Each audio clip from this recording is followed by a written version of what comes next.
আপনারা জানেন এরই মধ্যে মানবতা বিরোধী আন্তর্জাতিক যে অপরাধ ট্রাইব্যুনাল আছে সেখানে শেখ হাসিনা, সাবেক স্বরাষ্ট্রমন্ত্রী আসাদুজ্জামান কামাল এবং সাবেক আইজিপি চৌধুরী আবদুল্লাহ আল মামুন তাদের বিরুদ্ধে অপরাধ গঠনের শুনানি হয়েছে এবং এই অপরাধ গঠনের শুনানিতে উপস্থিত হয়ে সাবেক পুলিশের সাবেক আইজিপি চৌধুরী আবদুল্লাহ আল মামুন তিনি বলেছেন যে উনি স্বেচ্ছায় নিজের দোষ স্বীকার করে নিয়েছেন এবং বলেছেন যে আমাকে যদি সুযোগ দেওয়া হয় তাহলে এই মামলা সম্পর্কে আমি যা কিছু জানি সেটা আমি আদালতকে বলতে চাই। এবং এই যে বলতে চাওয়াটা, যে নিজের সমস্ত স্বেচ্ছায় নিজের অপরাধ স্বীকার করা এবং আদালত অপরাধে যা কিছু ঘটেছে যেভাবে ঘটেছে উনি যতটুকু জানেন সেটুকু যে স্বীকার করার ব্যাপারটা, এটাকেই বাংলায় বলা হয়ে থাকে রাজসাক্ষী হওয়া। ইংরেজিতে বলা হয় অ্যাপ্রুভার। উনি অ্যাপ্রুভ করবেন সবগুলো এবং ওটাকে বাংলায় রাজসাক্ষী বলা হয়। কারণ রাজসাক্ষী হয়েছেন আমাদের সাবেক আইজিপি, মানে গত বছরের জুলাইয়ে উনি ছিলেন পুলিশের মহাপরিদর্শক বা আইজিপি। এবছরের জুলাইয়ে উনি হয়েছেন একটা বিশাল, অনেকটা গণহত্যার মতো আমরা বলবো, বিশাল হত্যাযজ্ঞের রাজসাক্ষী। এটাকে বোধহয় নিয়তি বলে। ঠিক আছে, নিয়তি কি হয়, নিয়তির পরিহাস নাকি নিয়তির বিচার, সেটা আমরা দেখতে পাবো। আমি একটু বলতে চাচ্ছি এই রাজসাক্ষী ব্যাপারটা আসলে কি, কেন রাজসাক্ষী, কে রাজসাক্ষী হইতে পারবেন এবং রাজসাক্ষীর জন্য অন্তিম পরিণতিই বা কী, এগুলো কিন্তু একটু পাবলিকটা জানা ভালো। প্রথমত নিয়মটা হচ্ছে যে কোনো যখন অপরাধ সংগঠিত হয় সেই অপরাধের সঙ্গে সংশ্লিষ্ট কোনো একজন ব্যক্তি যিনি নাকি ঘটনাটা দেখেছেন, জেনেছেন, উনি যদি সেই অপরাধের ওনার অবস্থানটা সম্পূর্ণভাবে আদালতকে অবহিত করেন। এই অবহিতকরণটা কেন? কারণটা হলো এই কারণে যে এর মাধ্যমে আদালত জানতে পারেন আসলে অপরাধটা কীভাবে ঘটেছে, এই অপরাধের সঙ্গে কার কতটুকু দায় আছে। যেহেতু ভেতরের একজন লোক সব বলছে, কাজে ওখান থেকে প্রকৃত সত্যটা কিন্তু বের হয়ে আসে। তো সেইভাবে রাজসাক্ষী হলে পরে মামলাগুলোর অনেক কিছু কিন্তু দ্রুত হয়ে যায়। মানে উনি যে ভেতরে অনেক কিছু জানেন, যেটা নাকি উনি যদি অস্বীকার করতেন তাহলে দুই পক্ষের উকিলকে যুক্তি তর্কের মাধ্যমে, নানা রকম প্রশ্ন উত্তরের মাধ্যমে তাকে এগুলি বের করতে হতো। কিন্তু এখন কিন্তু অনেক সহজ হয়ে গেল। এই মামলায় যতটুকু আমি জানি 3 জন আসামি, শেখ হাসিনা, আসাদুজ্জামান খান কামাল এবং চৌধুরী আবদুল্লাহ আল মামুন। তাদের বিরুদ্ধে মোটামুটি 5টা অভিযোগ আছে, সেগুলো আমরা ডিটেলে পরে আলোচনা করতে পারবো। আমি আগে রাজসাক্ষীর বিষয়টা একটু আপনাদেরকে বলে নেই। তো এখন চৌধুরী আবদুল্লাহ আল মামুন যদি বলে দেন যে কিভাবে কি ঘটেছে, উনি যদি সব কিছু বলেন তাহলে কিন্তু মামলার মানে আপনার যে মানে এই যে শুনানি, আলোচনা, দুই পক্ষের মধ্যে তর্ক, এই অনেক কিছু কিন্তু সহজ হয়ে যাবে। কারণ উনি তো ভেতর থেকে সব দেখেছেন, সব বলে দেবেন।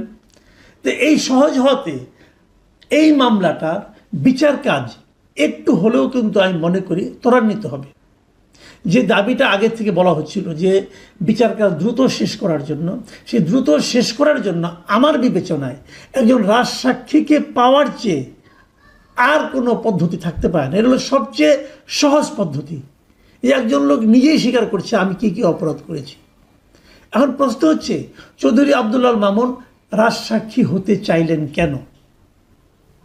ওনাকে কি মেরে পিটে রাজসাক্ষী বানানো হয়েছে? আমার তা মনে হয় না।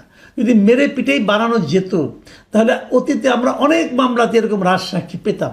আমরা কিন্তু খুব একটা রাজসাক্ষীর ইতিহাস দেখি না। আমার যতদূর মনে পড়ে, আপনাদের খুলনার এরশাদ শিকদারের কথা মনে আছে না? সেই এরশাদ শিকদারের একটা মামলায় এরশাদ শিকদার যিনি দেহরক্ষী ছিলেন মিস্টার নূরে আলম নাম, যদিও আমার মনে পড়ে ভদ্রলোকের নাম নূরে আলমই ছিল, সেই নূরে আলম সাহেব রাজসাক্ষী হয়েছিলেন এবং সেই রাজসাক্ষী হওয়ার কারণে এরশাদ শিকদারের ওই মামলার বিচারটা খুব দ্রুত সম্পন্ন করা সম্ভব হয়েছিল। এবারেও তো তাই হবে। আমি এর মধ্যে আর কোনো রাজসাক্ষীর নাম শুনি নাই। যদি পুলিশ মেরে পিটে একজন লোকে রাজসাক্ষী বানাতে পারতেন তাহলে আমার ধারণা এর মধ্যে আরও অনেক চাঞ্চল্যকর হত্যার আমরা রাজসাক্ষী পেয়ে যেতাম। তা কিন্তু পাইনি। কাজেই আর তো উনি তো পুলিশের আইজিপি, উনাকে মেরে উনাকে শারীরিক নির্যাতন করে রাজসাক্ষী বানানো গেছে এটা আমি মনে করি না। আর উনি যখন এসেছেন আদালতে, উনি যে মানে অনেক সময় হয় না এমন মারে যে আসার সময় খুঁড়ে খুঁড়ে হাঁটে অথবা দুজনে কাঁধে ভর দিয়ে আসতে হয়, তো এরকম কোনো নমুনাও ওনার মধ্যে আমরা দেখতে পাইনি। এখন হতে পারে দুটো কারণে উনি রাজসাক্ষী হয়েছে। প্রথমত ওনার নিজের মধ্যে একটা অনুশোচনা কাজ করেছে যে এই কাজটা আমি কী করলাম, এটা কি আমার ঠিক হয়েছে, আমার কি এই অন্যায় আদেশগুলো, এই অমানবিক আদেশগুলো পালন করা এবং এই অমানবিক আদেশগুলো বাস্তবায়নের জন্য আদেশ দেওয়া, এটা কি আমার ঠিক হয়েছে। হয়তো উনি এভাবে নিজের মধ্যে একটা অনুশোচনা অনুভব করতে পারেন। আরেকটা ঘটনা হতে পারে, যারা ওনাকে জেরা করেছেন, রিমান্ডে নিয়েছেন, তারা তো ওনারই অধীনস্থ পুলিশ কর্মকর্তা ছিলেন, দীর্ঘদিন ধরে ছিলেন, এবং তারাও হয়তো ওনাকে বুঝিয়েছেন, বলেছেন স্যার আপনি কেন এই ঝামেলায় জড়াবেন, আপনি জিনিসটাকে সহজ করে দেন। হয়তো এটাও একটা কারণ হতে পারে। কিন্তু তাছাড়া আরেকটা কারণ হতে পারে, ওনার ব্যক্তিগত যে চারিত্রিক বৈশিষ্ট্য আমরা দেখেছি, চৌধুরী আব্দুল আল মামুনের সম্পর্কে আমরা তো অনেক কিছু জানি, আমরা তো এই দেশের সাংবাদিকতা করেছি, ওনার সম্পর্কে জেনেছি, এবং বিভিন্ন ক্রাইম রিপোর্টার যারা আছেন আমাদের বন্ধুবান্ধব তাদের সঙ্গে কথা বলেছি। সব মিলে গত কয়েক বছরের যত আইজিপি ছিলেন, 15 বছর আমি বলবো এই হাসিনা আমলে, one of the best IGP ছিলেন এই চৌধুরী আব্দুল্লাহ। আমি বিভিন্ন সাংবাদিক কাছে শুনেছি উনি ছিলেন খুবই সফট স্পোকেন, মানে খুবই ঠান্ডা মাথার লোক এবং ভদ্রলোক বলতে যা বোঝায়। আপনারা হয়তো জানেন কি না জানি না, বিগত নির্বাচনে মানে এই 2024 সালের জানুয়ারিতে যে নির্বাচনটা হয়েছিল, সেই নির্বাচনে কিন্তু ওনার আপন ভাই ইলেকশন করেছিলেন, এবং সেটা আওয়ামী লীগ, ওটা তো আমি আর দামি নির্বাচন হয়েছিল, উনি আওয়ামী লীগের প্রার্থী ছিলেন, মানে আমি প্রার্থী ছিলেন নৌকা মার্কা, এবং উনি নির্বাচনে হেরেছিলেন। এবং বলা হয়ে থাকে আইজিপির ভাইয়ের হেরে যাওয়াটা অনেকের কাছে হয়তো অস্বাভাবিক লেগেছিল, কিন্তু ওনার কঠিন নির্দেশনা ছিল যে আমার ভাই হোক আর যেই হোক, এখানে যেন কোনো আনডিউ কোনো সুযোগ সুবিধা যেন তাকে দেওয়া না হয়। এটা আমি শুনেছি, সত্য মিথ্যা আমি বলতে পারবো না। এবং আমি এটাও শুনেছি উনি কিন্তু এই জুলাই মাসে ওনার কিন্তু তখন এক্সটেনশন চলছিল, মানে ওনার মেয়াদ শেষ হয়ে যাওয়ার পরে ওনাকে আবার এক্সটেনশন দেওয়া হয়েছিল, এবং আমি যদ্দূর শুনেছি উনি এক্সটেনশন নিতেও চাননি। তারপর যা হোক চাপে পড়ে ওনাকে নিতে হয়েছিল, এবং উনি আইজিপি ছিলেন সেই জুলাই এবং অগাস্টের মধ্যে, এই 5ই অগাস্টের আগ পর্যন্ত উনি আইজিপি ছিলেন। তো এখন পুরো জিনিসটা, এখন উনি আসামি হয়েছেন যেহেতু পুলিশ যে গুলিটা করেছে সেটা তো আলটিমেটলি আইজিপির মাধ্যমে নির্দেশনাটা এসেছে, কাজে উনি তো একজন অপরাধী বলতেই হবে ওনাকে। এই অবস্থায় আমার ধারণা যে ওনার যে স্বাভাবিক চারিত্রিক বৈশিষ্ট্য, সেই বৈশিষ্ট্য হয়তো এই চাপটা, এই অপরাধের চাপটা নিতে পারছিলেন না, এই জন্যই উনি রাজসাক্ষী হতে চেয়েছেন। এখন প্রশ্নটা হচ্ছে রাজসাক্ষী হওয়াতে ওনার কী লাভ হবে। লাভ যেটা হবে সেটা হলো যে রাজসাক্ষী হওয়ার পর উনি সকল সাজা থেকে মুক্তি পাবেন এরকম অনেকে ধারণা করেন, কিন্তু এটা কিন্তু ম্যান্ডেটরি না, ওনাকে মুক্তি নাও দিতে পারেন। এই পুরো জিনিসটা নির্ভর করবে ট্রাইব্যুনালের যিনি বিচারক আছেন তার উপর, যিনি বিচারপতি আছেন ট্রাইব্যুনালের চেয়ারম্যান যিনি আছেন, এবং পুরো ট্রাইব্যুনালের যে টিমটা আর কি, যে বেঞ্চটা, তাদের ইচ্ছার উপর ডিপেন্ড করবে। তারা যদি মনে করেন যে ওনার মাধ্যমে এই কাজগুলো করা, আমাদের বিচারটা করা আমাদের জন্য সহজ হয়েছে, তাহলে ওনারা হয়তো ওনাকে মানে সাজা নাও দিতে পারেন, কিন্তু না দিবেনই, মানে না একদমই সাজা দিতেই পারবেন না, যেহেতু রাজসাক্ষী হয়েছে অতএব মুক্তি পাবেন, সেরকম মনে করার আমার মনে হয় কোনো কারণ নেই, এবং সেরকম কোনো আইনি বাধ্যবাধকতাও নাই।